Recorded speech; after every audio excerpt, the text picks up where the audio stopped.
Hello and welcome to the Pitt Mailbag Show from the Pittsburgh Post-Gazette. We're your hosts, Chris Carter and Abby Schnable, here from the Pittsburgh Post-Gazette, two of your Pitt beat writers. Noah Hiles is still in Bradenton, Florida, handling his duties covering private spring baseball. So Abby was very kind enough to join me on this show, just as she did our Pitt post-game show. We're here taking your questions that you submitted for the Pitt Mailbag Show on Twitter, where we posted out the request. As always, you can find the show on your favorite podcasting apps and on YouTube. Like this video if you enjoy it. Subscribe to this YouTube channel to get all of our daily content that comes out from all of our Pittsburgh Post-Gazette sports writers. And as always, this show is brought to you by Mike's Beer Bar, the best bar in all of Pittsburgh. When you go to Mike's Beer Bar, you get to experience over 500 different available beers. 300 of those beers are local. 8 of those local beers are available on tap. More on Mike's Beer Bar later.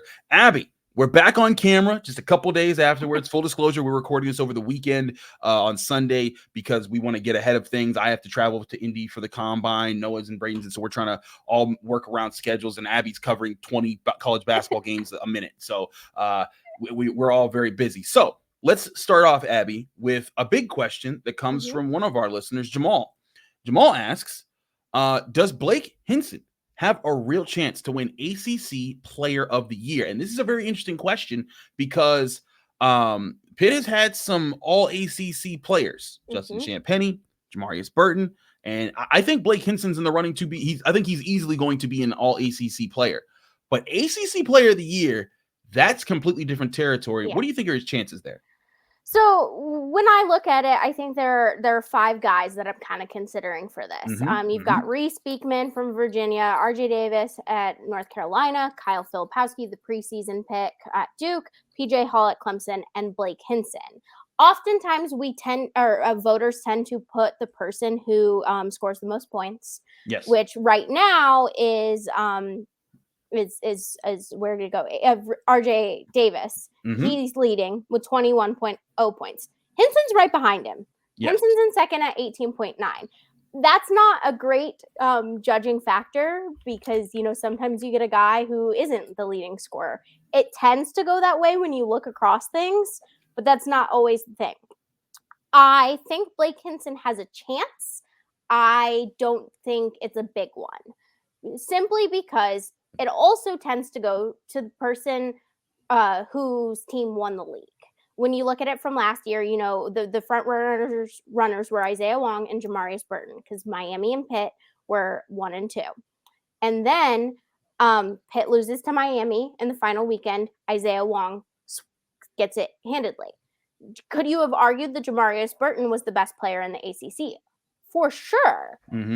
But people tend to give more credit to the player who led their team to a first place, second place, or even third place. So that makes me a little hesitant to say that Blake has a good chance because I think Pitt's ceiling this season is maybe 4th, but that also depends on 4th in the regular season, I should say. But that also depends on a lot of other factors that are completely out of Blake Hinson's control. So I do think he's one of the top 5 players in this league. Absolutely. I don't necessarily have him as my front runner or maybe even not my 1, 2, 3 for ACC Player of the Year. But what do you think? I'm right with you on this. And I think the way you put it was perfect.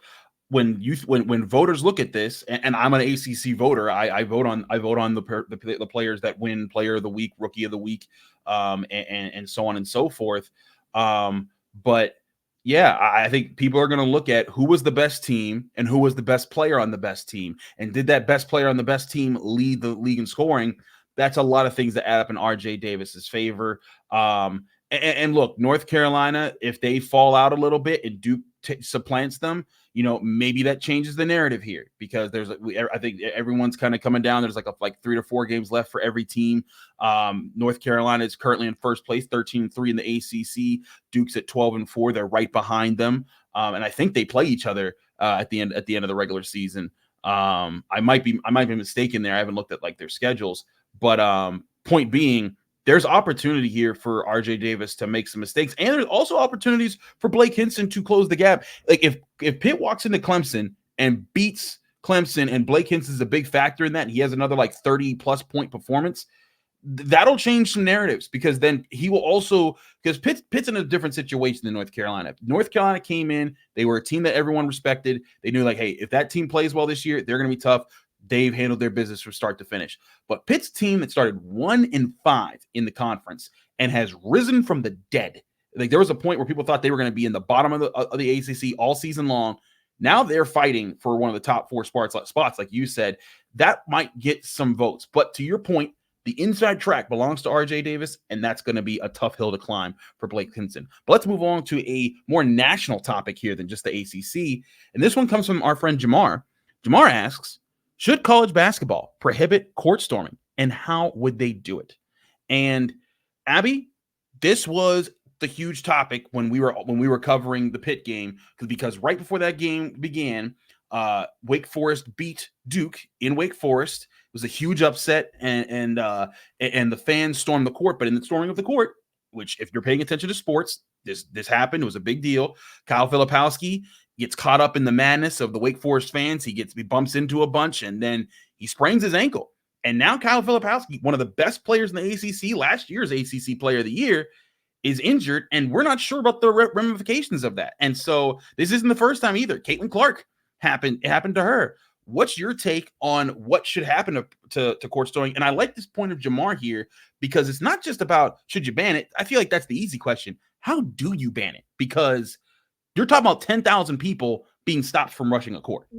Yeah, I think it's a very convoluted issue, because I think it's something that if you do ban it, it's going to upset a lot of people, because it's an integral part of the culture of basketball.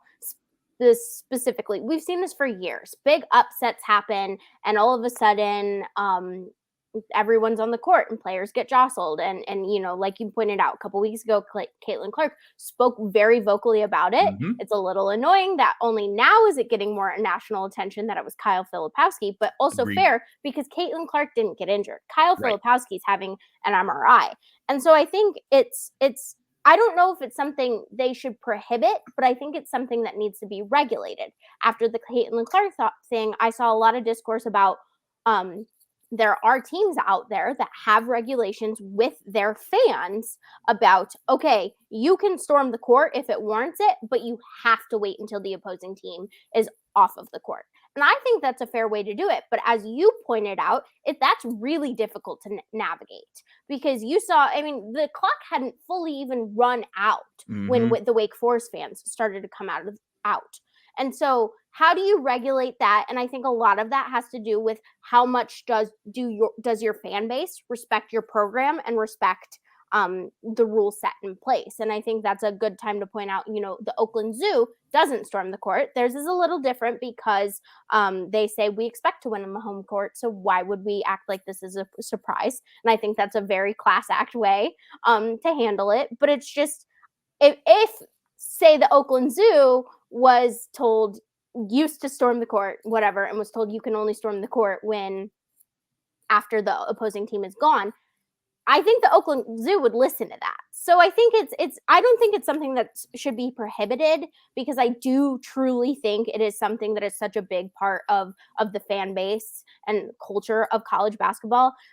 But regulations have to be put in place so that players like Kyle Filipowski, or even the random walk-on that's just high-fiving. It doesn't matter if you're a great player or just anybody. Like if you're a trainer who happens to be on the court, like your health is put at risk because that's a mob attacking. And here's why I think it's a really good question about how they do it. Because here's the thing: how many people do you put there to stop thousands rushing on the court? That's and like what's the amount of force they're allowed to stop a fan with? Because if a streaker running is one thing. Like if a streaker runs on the football field, they get tackled, they don't get be treated nicely, and they're carried out.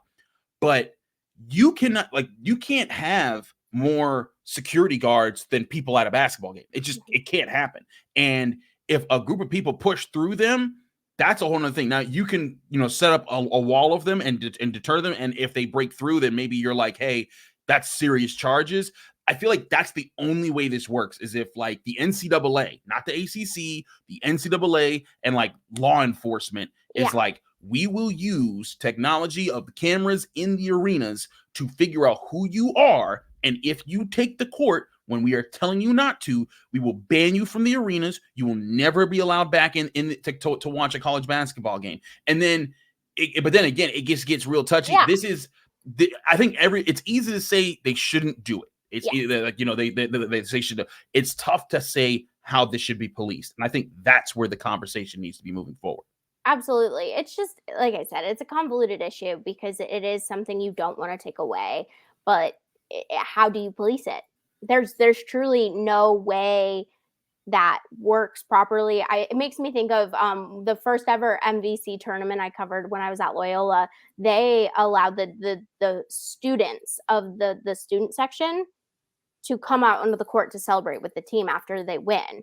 But you have to have a wristband. But that's also a much smaller crowd than, say, a Wake Forest sold out crowd. Like it's just, it almost to me makes me wonder if this is less of an NCAA issue and more of a conference by conference thing. And I think we're going to see a lot. I think some of the discourse over this is going to change depending on how Kyle Filipowski's MRI goes. And it's going to be an issue we're talking about likely for the rest of the season, if not longer. I agree. It's not done. And it will, and even if there is a ruling made on it, there will be more discussions then. We'll see how that plays out. We had a question from Jamar. Now we have a question from Jermaine, who asks, if Pitt doesn't make the NCAA tournament, do you think they accept an NIT invitation? And how would they do in the NIT? And Abby, I think this is a good question. Because the NCAA tournament, they're very much on the bubble. If you listen to Joe Lunardi, they're very much on the outside of the bubble, and they have to do everything they can to claw inside. I think that they're a little bit closer than some people give them credit for. I think that even if they don't beat Clemson today on Tuesday, and because this will air on Tuesday, even if they don't beat Clemson, if they win the last three and they win at least one conference tournament game, you're talking about a 22-win team with some really impressive wins over some really good teams. And that, I think that's worthy of something. But if they win two conference tournament games after losing to Clemson, I think that should get them in. Absolutely. Because most likely if they've won two conference tournament games, that means that third tournament game was either Duke, North Carolina, Virginia, or Wake Forest. And those are all four good teams to have beaten on your way on your way there. So with that being said, we could talk about the NCAA tournament chances. The question about would they accept an NIT invitation, do you think they would? I think they would. I think there are more benefits to doing it than not, especially for a team that is so young. Obviously NCAA tournament is the goal. And I believe part of Jermaine's question was also, do you think they will? I think this is a tournament team. I think this is an NCAA tournament team. It just depends on how they do in these last couple games. I think they have the talent level, and that makes me think that, yes, I do think they're going to accept an NIT team. I think they're going to give it their all, and I could see them going pretty far. Think like a Wisconsin last year who missed out on the NCAA tournament, went to the NIT, and made it all the way to the Final Four. It's not the Final Four in the NIT, but you know what I mean? Yeah, I know what you mean. And I think this is a great opportunity for this team to capitalize on a chance that, maybe isn't as glamorous as the big dance. But first of all, if they get a bid, they're likely hosting a game. So that's another great crowd. And the team loves their crowd. And it's just an opportunity to develop. And I don't think that there's no one that's really injured right now, so it's not like you have a risk of injury. You're gonna have the time off anyway. Why not is my big thing. And there are more benefits to doing it than not. And I think it's kind of silly if a team doesn't accept an NIT bid. But one way or the other, Pitt's going to be playing in the postseason. I agree. I'm right with you here. And my answer to would they accept it? I think they would have, absolutely. Because here's the thing. Pitt is not some, blue blood darling that should be like, oh, our honor has been stained by accepting an NIT invitation. They know where they've been. They have never been arrogant about their stance. They've been humble. They said, we have to prove who we are. I think Pitt they'd be ticked. They'd be like, we think we deserve the shot. But you know what? We're going to prove to you that we deserve the shot. And I think that if they go out, they like to go out on their shield and they go out there and fight. And I think, like you, I think they do well in NIT because I think it would take a team that has a mix of bigs and good shooting guard and good offensive guards to beat this Panthers team pretty consistently. A team like Wake Forest, the way that their guards were hitting on 3-pointers and the way they had Efton Reed working inside, I think that's the one thing that can really crack Pitt and cause some big problems. But any other style of team, I think they can run with. And I mean that because if they make the NCAA tournament and they play a really good team or a high-seeded team that doesn't have that factor I just mentioned, I think Pitt can be a real big surprise in the NCAA tournament. But they got to get there. We'll get back to them in a second. We got to switch to football real quick because Nate has a question. What are the expectations and ceiling for Rodney Hammond in 2024? So for those who don't know, Rodney Hammond, Pitt running back. He was the starter last year. He had been in the system for some years before then. He was Israel Wanaconda's backup. And he's been a riser. Like he's been a guy that they've looked at and they've liked for a few years now. But Rodney Hammond is kind of like the promised son now at the running back position. He was supposed to be that last year, and he didn't really have the year that he was supposed to have as far as what people thought he would have. And part of that's, Pitt's team was bad last year. Like, there's no hiding it. The offense didn't work. They fired Frank Cignetti. Heck, they replaced the entire coaching staff to show that. Rodney Hammond only had 547 yards on 118 carries and 4 touchdowns. That's not Pitt football running back material there. Abby, what do you think should be the expectations for Rodney Hammond for this upcoming season in a brand new offense? So I think we didn't get to see that much of Rodney last season as best as he could do, not necessarily because of him, but because of how the team was and the offense he was in. One of the biggest criticisms of Frank Cignetti was getting was that he didn't get the ball to Gavin Bartholomew and he didn't get the ball to Rodney Hammond. And I think Cade Bell's coming in and understands that those were the two biggest criticisms. And he's not going to be he's not just pandering to the critics here. I do think that Rodney pairs well with Cade Bell's offense because, Bell has said, play fast, score faster. And he wants to put the best players in great positions. And Rodney Bell, whether he's had a good season or not, is one of the best players on this team. I think that's something that's easy to say, whether you're a Pitt diehard or a Pitt naysayer. You can't deny his talent. And so the one thing that has me kind of teetering back and forth is Rodney Hammond's a little bit more of a power back than a speedy guy. He's quick and able to do things, but he's not like Izzy Abanikanda where he just kind of takes off and goes. However, I do think Cade Bell is going to get him the ball, and Rodney's the kind of guy that's going to take the most of those opportunities. Like Cade Bell has already said, we're going to get Gavin Bartholomew the ball. He hasn't specifically said anything about Rodney Hammond that I have seen, but why wouldn't he? When you want to get the ball to your best players, Rodney's one of the better players, and he's good at what he does, and I think that lends himself to a higher ceiling this season. I think the bar is a little bit lower just because this is a weird year where we're completely changing the offense. So really, how good is Pitt going to be as a whole, which affects Rodney's ceiling? But I don't see why he doesn't have high expectations and lives up to them this season. I hear you on that. I think there's a few questions about Rodney Hammond. Is how much do they believe in Rodney? Rodney suffered some injuries. He would take some damage here and there. And there was a point this past season, and Noah and I have talked about this on the show, where we were talking to Andre Powell, who was the running backs coach. He's no longer with the team. Lamar's the new running back coach. But we asked about Rodney Hammond. And at one point I was like, hey, is there a way for Rodney Hammond to be get more chances to prove that he's a power back in your offense? And he looked at me and said, what makes you think Rodney's a power back? Or like that he can play that kind of, I said, I think getting 20 plus carries and like carrying the team like that. He's like, what made you think Rodney can do that? And I was like, I was honestly asking that question, to give you a chance to kind of, say what you like about Rodney Hammond. But okay, we'll take that route. And Noah was also like, yeah, you mean like Syracuse last year when he ran 20 times for 120 yards and 2 touchdowns with the Sun Bowl? And Andre was like, oh, okay. And Andre kind of backed off of that. But I think there's some doubts about Rodney Hammond and if he can be the bell cow by himself. I also think it's going to be interesting to see, will he just be the number one running back this year? Because Derek Davis Jr., a guy who was a local product out of Gateway, went away, came back in the transfer portal. And last year he wasn't used much. But Lindsey Lamar made a point to say in his first press conference with us just a week ago, he said the guy who's winning the sprints right now and is proven to be the fastest on the field is Derek Davis Jr. And Derek Davis Jr. is a guy who converted from defensive back to running back. And it took some time for him to figure some things out.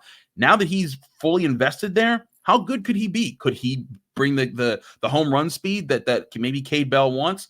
Or does Rodney Hammond have the full package? And I think that's one thing that Rodney Hammond brings to the table is that he can block, he can catch, he can run, he can make people miss. So, like, he can do all those things, and he can run you over. I love Rodney's demeanor when I talk to him. Like, Rodney's a tough dude. Like, and I think that that's one thing that Pitt could really use in its backfield. The question will be, can any other running back surpass him? I think that will be the about the expectations and the ceiling for Rodney Hammond. And I also wonder, it'll be about Pitt's offensive line. Pitt's offensive line was destroyed last year with injuries. If they can be healthy and they can be good, it's going to give Rodney a lot more chances. Let's get into our last question here. This one coming from Jake. Do you think Jaland Lowe, Bub Carrington, and Ishmael Leggett all return? And who replaces Blake Hinson? Abby, I'm going to lead this one off. I think that it's a tough thing to sell all three of them returning in today's transfer portal age. If they do, it is yes, money's going to be involved, but it will be the story of the offseason for Pitt.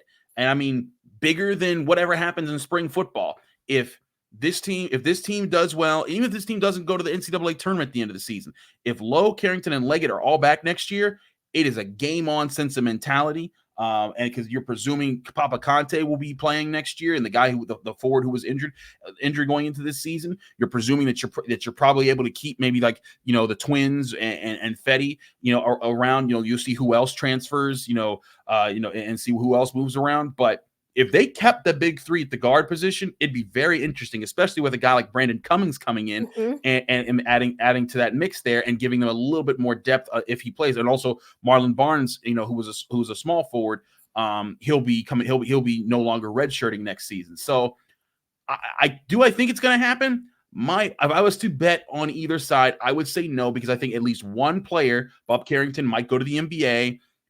Might get a big offer to go to another major D1 school. Jaland Lowe might get a big offer. I think Ishmael Leggett will stick around because Pitt's invested in him and he's done very well here, and he'll be a senior next year, and he wants to be in the system there. But what are your thoughts before we get to the Blake Hinson part? Do you think there's a chance that they're able to keep all three? A good chance that they're able to keep all three? I'm going to apologize for my dog barking okay. in the background. He's just protecting the house. So I think, and I wrote, I think Jaland Lowe's coming back. I think Ishmael Leggett's coming back, and I'm 50-50 on Bob. I'm going to break it down. I'm pretty sure Jaland Lowe is coming back. I'm going to take the money thing out of it. You can tell he is invested in this team. Oh, yes. And I don't know if there is a dollar sign. I mean, there's always a dollar amount that can get someone to leave. But I just think he is so invested in this team and doing well that it benefits him more to come back. He's already Jeff Capel's invested in him. He's invested. Yeah, sorry. It's so annoying. Finley's bringing you squeaky toys. Play with me. Stop playing NIL and transfer portal. Play with me. I have two. Yeah. He usually takes a nap under my feet. No, not tonight. But yeah, so I just think Jaland Lowe's invested in this, and he's doing well. And like you said, or like we know, he's going to be a big player for this team. Mm-hmm.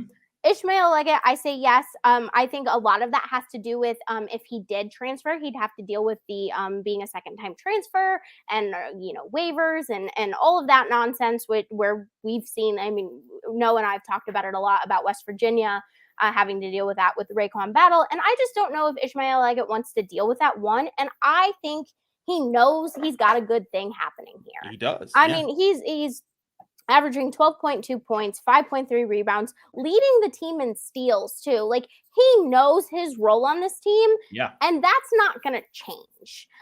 Bub for me is 50-50, but I don't think he's going to transfer. I think if he doesn't come back, it's because he's going to go to the NBA. Because like I said about Jaylen, Bub seems like the kind of guy, and you could probably speak to this a little bit more since you've been around the team more than I have. He seems invested in this team. And I think he knows that he could rock with Jaland Lowe and Ishmael Leggett, and they could, be one of the better teams in the ACC if all three of them come. The NBA part is what has me up in the air. He had a fantastic start to the season. I mean, triple double in his opener, insane. But we haven't seen those numbers or a game like that in a while. I mean, there in the past 3 or 4 games, he hasn't scored over 10 points. I wonder kind of if his stock is dipping a little bit. And so I think it's going to come down to a conversation, much like Blake Hinson had at the end of the season, of what is my NBA stock? Blake chose to come back. I could see the same thing happening for Bub, is if he doesn't like where his name is on the board, maybe I come back, make some good money, because he will make some good money here, and rock with, like I said, Jaland Lowe, Ishmael Leggett, and this team has so much talent on it next year that they have the chance to be really, really good. And I think Bub's the kind of guy that wants to rock with that. And so that's why I think I'm confident in Jaland Lowe and Ishmael Leggett, 50-50 on Bub. I don't, like you said, I don't think all three of them will come back, just because who knows? Transfer portal. It would be a heck of an accomplishment. And it's just it would be slightly as less impressive than them.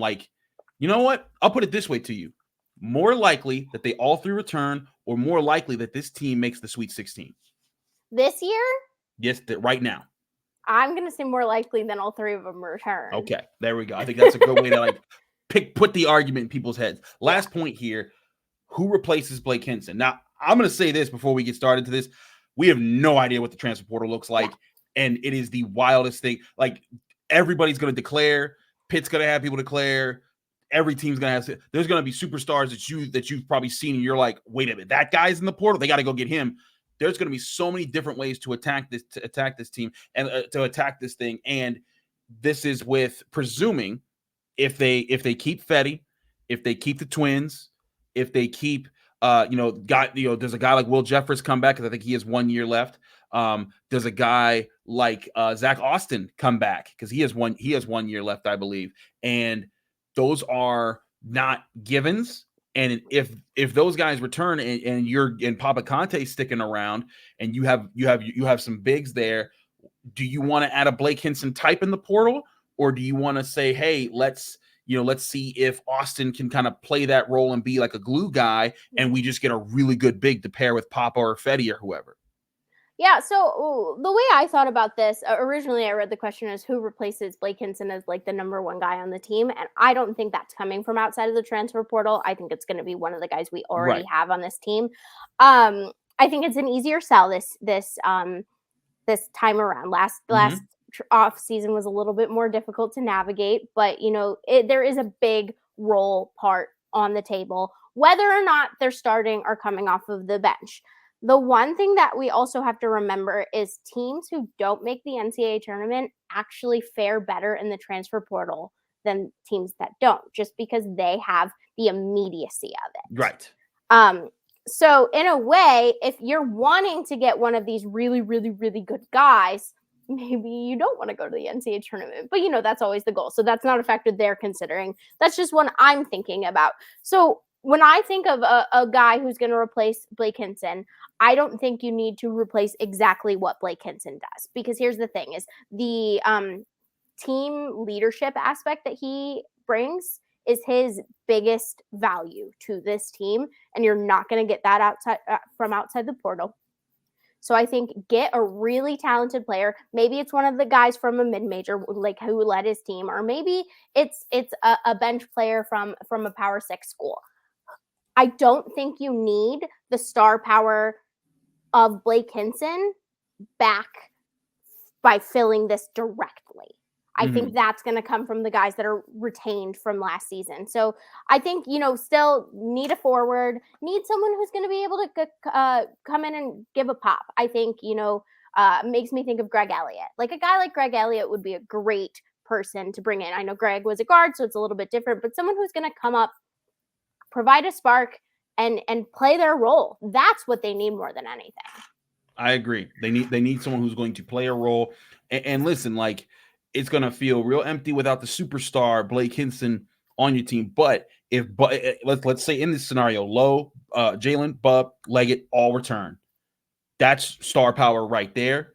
Those are guys that you know can score. That's arguably the best backcourt in ACC, maybe one of the best backcourts in college basketball. And then you get to see what Marlon Barnes has developed. You get to see what Papa Conte's like. Maybe the twins or Fetty have gotten better. And if you get one more piece in there, Zach Austin, maybe if he sticks around, there's different things. Maybe if you get one more piece in there, who's another really good role player at their spot, maybe a good rim defender in the paint, maybe just a good wing guy, who can do that. Maybe another shooter, whatever it is that you want, there's other things to attack. Not every team has to be the exact same way their predecessors played like. I think that's something to remember here. That's very important. But we will keep you up to date with all those Pitt developments as usual here from the Pittsburgh Post-Gazette. This was the Pitt Mailbag Show from Chris Carter and Abby Schnable. Thanks so much for joining us here from the Pittsburgh Post-Gazette. Find all of our written work at post-gazette.com. Find all of our podcasts on your favorite podcasting apps by searching Post-Gazette Sports.